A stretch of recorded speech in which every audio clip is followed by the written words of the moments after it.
Morning, Steve here in Chicago with the morning grain comments. Well, yesterday the corn and soybean market tested contract lows and bounced off those lows. Some people think that the market had been pushed by some professional trading and that we couldn't get through contract lows in the beans, so they may have covered some shorts.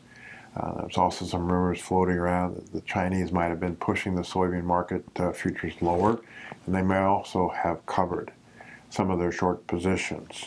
Overnight prices are a little bit higher.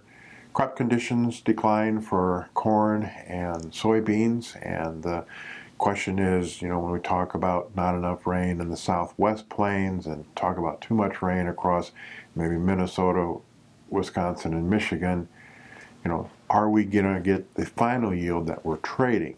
For the most part, we're probably trading a 180 corn yield and maybe a 51 bushel bean yield.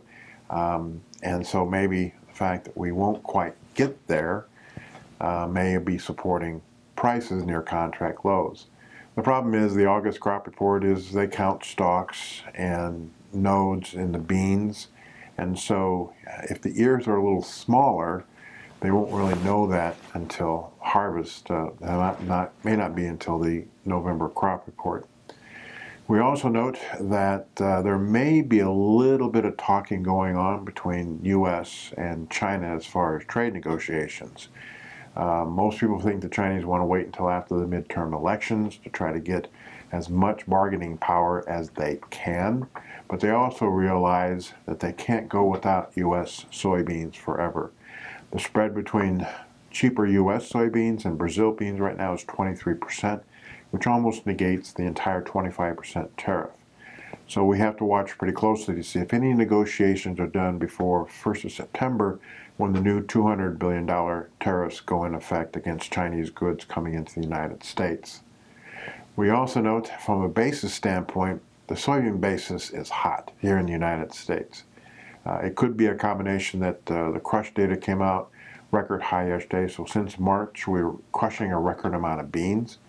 We're also exporting enough to make a pull for that movement from the farmer.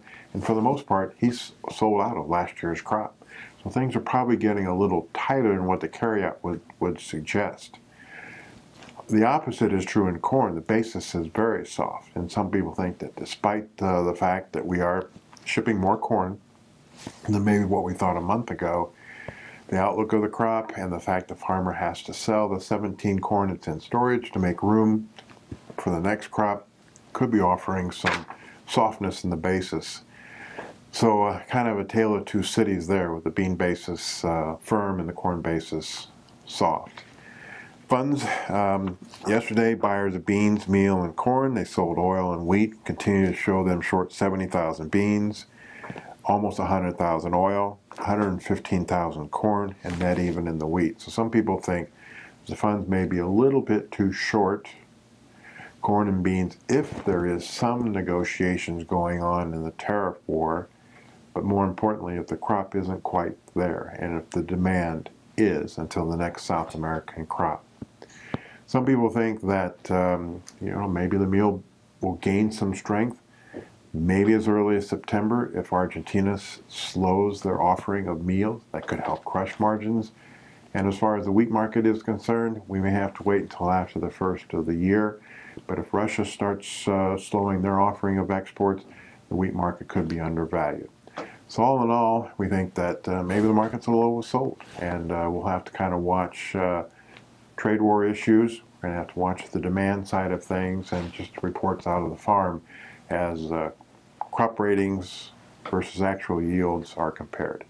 As always, these are my thoughts and not those of ADM or ADM Investor Services, and have a safe and profitable trading day.